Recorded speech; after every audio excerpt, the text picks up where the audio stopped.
with Russ Testo, physique artist extraordinaire. I want to say welcome, Russ. It's a privilege to be able to interview you, knowing how long you've been in the sport of bodybuilding. You're a true bodybuilder's bodybuilder. I want to welcome you. This is your first time to the Vancouver? No, this is number 3. This is number three? Yeah. Frank brought me in the first time in 1990, and then the second time was 2003, and so this makes for the third. So it's been a little while, since 2003. Yes. That's been a little while. Yeah. So how is your experience at this particular Vancouver as compared to previous years that you were here? Ooh, well, it's kind of hard to remember back, I guess, but I always seem to remember only but good. So far, well, let me put it this way. A lot more competitors this time around, so it's much more busy. There's more booths, there's just more of everything, and so it just seems to be more energy all at the same time, and so far the experience is great. For the viewers that don't know Russ, tell us a little bit about your background, when you started competing, what titles you won. Yeah, I didn't compete until I started weight training at 14 years of age. Through high school and college, weight training was pretty much on and off because I was playing sports and with school and everything. And then I competed at the end of my sophomore year in college. Didn't place in the first contest, but overall I competed 13 times, 3 of those times being mixed pairs. I pretty much placed second, third, and fourth in most of them. Only won one, a contest back in 1981 called the Mr. Capital District, which was held in Albany, New York at the time. The Albany, New York area, they call it the Capital District because Albany is the capital of New York. So they were having that contest every year. I won it in 1981. And then every contest that they offered Best Poser, I won the Best Poser award. And that's something that hit me right away. The posing part of the sport was always something that I liked the most. I saw this as an art form right away. And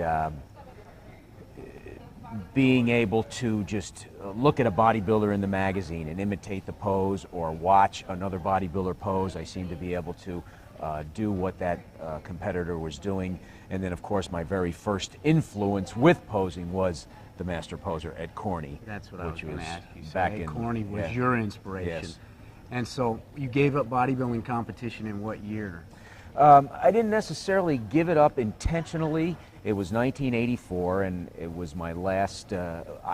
My partner and I, mixed pairs partner, we got invited to compete in the Pro-Am mixed pairs contest that was taking place in Toronto every year at the time. It was an IFBB show, and that was 1984. I knew I needed to put some weight on. I knew I needed to get bigger if I was going to continue to compete. So in 1984, I had just made a decision, okay, I'm going to take a year off from competition. In the meantime, my reputation as a guest poser was growing, and so I was getting more exhibitions. And so it's almost like the career as a professional guest poser just kind of took over, and I didn't need to compete anymore to further the career. So it's not like I just said, okay, I will never compete again, but I was just focusing on being a guest poser. I still have a desire to go back at least one more time and compete. Oh, really? Yeah, I never knew that. Yeah, I think I would like And to. what would you like to do? Do you have Well, anything in mind? I've always said I wanted to go back to the New York State Championship because back in '84, that would have been my next step to go for that contest. Every year that was held in Rochester, New York. Jim Raquel, he's the promoter. They don't really have it now. They don't really call it that anymore. They call it the Rochester Bodybuilding and Figure Championships, but it's basically that same contest. I mean, it's been running since 1952 or something like that. I heard Danny Padilla might be making a comeback in his last competition. Maybe you guys can meet up. Well, I went and witnessed that contest in 2007, I think it was. And he was there watching. He's there every year watching. He is still a big fan. Yeah. Now tell us some of the highlights of your posing over the years, particular routines or where you perform them. I know you've guest posed at the Mr. Olympia. Yes. Tell us what years you guest posed. Well, that was the start of the professional career. Being invited by Arnold Schwarzenegger to guest pose at the 1981 Mr. Olympia But that was actually a result of competing in the natural Mr. America in Utica, New York 2 months before. A gentleman by the name of Kurt Haywood from Columbus, Ohio, was competing in the over 40 division, and he was like this with Arnold at the time. So he thought it would be a good idea for me to guest pose at the Olympia because I had something so different at the time. So he set it up for me to audition for Arnold. My brother and I drove to Columbus, Ohio, auditioned my routine, and Arnold had me guest pose, and that was the start of the career. From there, it's just been several different places, performing all over the world. As far as posing ideas, the original idea was, what would it be like to put robot movements into a posing routine? The idea came from watching Shields and Yarnell as a kid, the husband and wife team that used to do skits as robots. And then from there, it was a matter of adding a little bit of dance, because at the same time that I had learned robot, I learned a little bit of street dancing move. Shortly after that, Oscar State, executive vice president of the IFBB, he was in England, from England, I should say. He said to me, I had 2 routines at the time. He said, why don't you put together a routine that's just robot and a routine that's just dance, because at the time the 2 routines were combinations of both. Well, the all robot routine was just a matter of picking the right music and then, of course, doing robot through the whole routine. The all dance routine I wasn't sure of. In April of 1983 is when the Motown record company had their 25th anniversary special on TV, and that's when Michael Jackson did his routine to Billie Jean, which boosted him into superstardom. It exposed him totally to the general public, and I said, that's it. I'm going to do it to Billie Jean, and how would Michael Jackson do it as a bodybuilder? Or, to put it in a different way, a bodybuilder's interpretation of Michael Jackson. So the whole thing of interpreting people or trying to create the essence of other performers through a bodybuilding routine, that kind of all started with the Michael Jackson thing. After I did Billie Jean, then I thought, okay, how can I interpret Prince? And then after Prince, I think it might have been Sam Harris, who was the first Star Search winner in the remember Sam Jazz.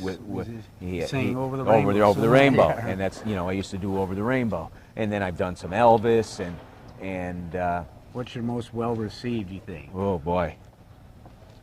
Well, as far as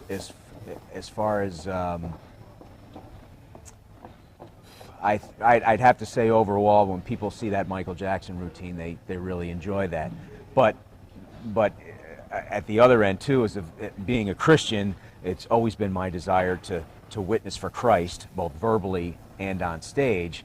And in 1995, I choreographed a routine to a song called Lazarus Come Forth, which is by a Christian artist by the name of Carmen. Basically tells the story of Lazarus being raised from the dead. And I remember being very nervous about that because it's Christian music. How would the bodybuilding world accept it? How would it go, on stage?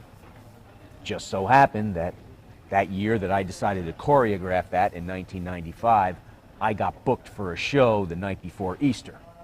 Perfect time to debut a song that's going to speak about the resurrection of the dead, And I was nervous about it, but sure enough, God blessed it that night, and ever since, people just look forward to this Lazarus Come Forth. A couple of people tonight know that I'm doing it tonight, and they can't wait to see it. They've already seen it, and they always look forward to it. So. Tell me a little bit about your diet over these years. I know you're known for staying in fantastic condition. What motivates you to stay so disciplined, and how do you prepare yourself mentally for all your contest performances and everything? When I was first guest posing when I was younger, I used to think, I don't have the size to offer that these other pros do, these other professional guest posers, so I need to be in condition. The other thought with me was, growing up playing hockey, my father used to say to me, you can't go out there and play this game if you're not in condition. And when I was young, hockey was very limited. There was only one rink that the Troy Youth Hockey Association had, and so we had to supplement with running and playing street hockey because we only had 45 minutes of ice time a week. So, you know, you had to do your own conditioning to stay in shape. But I looked at performing in bodybuilding the same way. I have to be in shape for this. Plus, the other motivation is I'm getting paid for this. I owe it to the promoter who's paying me. I owe it to the audience who's coming to watch, who's also paying to watch me perform. I need to be in condition. I owe it to them. And but it's not always easy. It actually, as I've aged, getting in condition seems to be getting harder at times. For those of you that don't know, how old? You're not shy to say your age. 53. 53. So. Amazing condition. I saw you doing an exhibition last night, and I got to see the condition you're in, and I was in awe. Well, thank to you. see a gentleman your age dial in their body in that condition. I mean, you're an inspiration to me, and I appreciate you inspiring us younger folks to take it to the next level, you know, to try and push our bodies and give us something to aspire to. And I want to thank you, Russ, for your time and your honor and humbleness. Well, it's been an honor to meet you and work with you. And that's it for another edition of Backstage Pass. We'll see Russ tonight, guest post. Thanks again. Thank you, Tony. Thank you.